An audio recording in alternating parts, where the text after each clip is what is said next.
Olá pessoal, hoje eu vou falar um pouquinho com vocês sobre a síndrome de ovário policístico.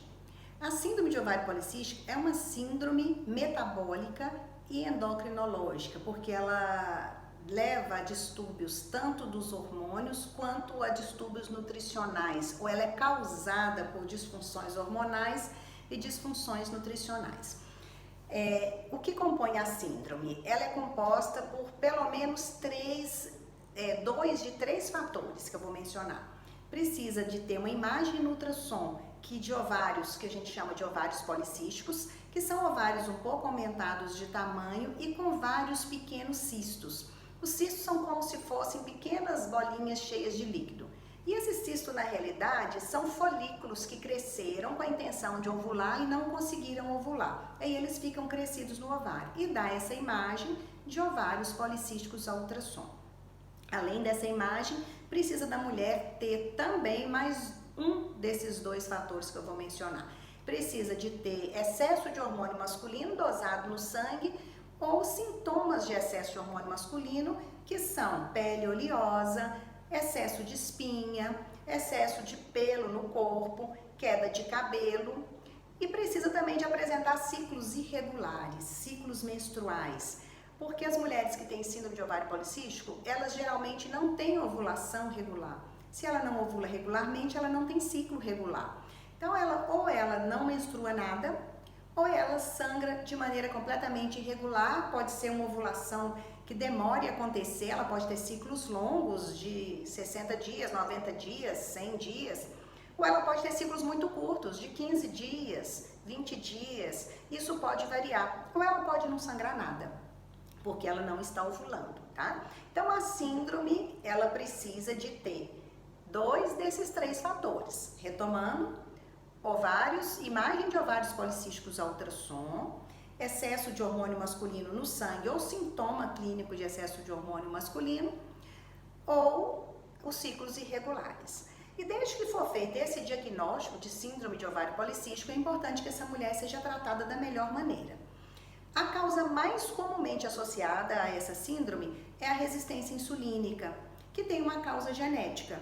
A mulher produz uma quantidade de insulina pelo seu pâncreas, uma quantidade normal, só que as células não conseguem perceber a presença da insulina. Porque a insulina, ela vai pegar a glicose no sangue e levar para dentro da célula. E a glicose é a energia, o combustível das células. Se a insulina não consegue fazer essa comunicação, passar pela porta da célula para poder levar essa glicose, aí o organismo entende em que essa glicose não entrou e que a célula está precisando de glicose. Aí ela vai produzir mais insulina. E se ela vai produzindo mais insulina, vai aumentando o nível de insulina na corrente sanguínea. E além disso, ela vai ficar com a glicose mais alta na corrente sanguínea porque ela não está entrando nas células para ser consumida. Então, é muito comum, em torno de 80% ou mais dos casos de síndrome de ovário policísticos estão associados à resistência insulínica, que é um problema importante, precisa de ser bem diagnosticado, porque a mulher que tem essa resistência tem um risco maior de infarto, de trombose, de doenças cardiovasculares no geral, derrame cerebral, e pressão alta. Então, é muito importante esse diagnóstico correto. A síndrome de ovário policístico, muito comumente, é tratada com anticoncepcionais. Mas a gente tem um certo receio disso, porque se a mulher tem a resistência insulínica associada, o estrógeno do anticoncepcional, principalmente o estrógeno, o progestágeno menos, mas também, pode piorar a resistência insulínica. E o quadro dessa mulher ir agravando com o tempo. Então, o mais importante é a gente fazer um bom diagnóstico, tratar corretamente a causa da síndrome de ovário policístico, e essa mulher, tendo os seus níveis de insulina regulares, ela vai ter menor produção do hormônio masculino, ela vai ter o seu ovário liberado para funcionar, ela vai voltar a ter ciclos regulares, e aí melhora a sua fertilidade, porque a mulher que tem a síndrome, ela tem mais dificuldade para engravidar, porque ela não está ovulando, não tem óvulo para ser fecundado. Se ela melhora o quadro dela, ela vai ovular melhor, ela vai ter uma fertilidade melhor, tá? Então, atenção, diagnóstico de síndrome de ovário policístico precisa de 2 dos 3 critérios: não é só o ultrassom com a imagem de ovário policístico que fecha um diagnóstico de síndrome de ovário policístico, tá? A gente vê muitas situações de ultrassom com a imagem de ovário policístico e a pessoa carrega um diagnóstico de ovário policístico a vida inteira.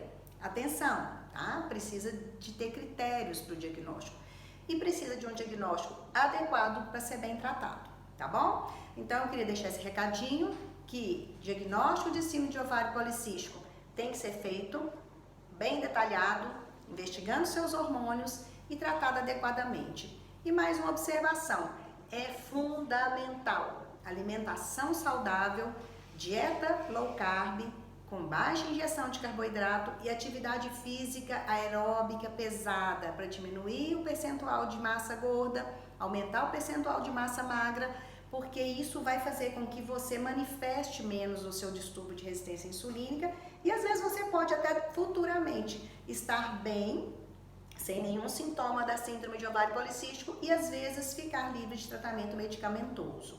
Tá? Os tratamentos medicamentosos que são mais usados e que dão um bom resultado são medicamentos que vão diminuir a resistência insulínica, mas atividade física e baixa ingestão de carboidrato, isso é um foco de quem tem essa síndrome, para que ela tenha sempre uma boa qualidade de vida e diminua os seus riscos das doenças cardiovasculares futuras e melhore a sua fertilidade, ok? Até mais, até a próxima!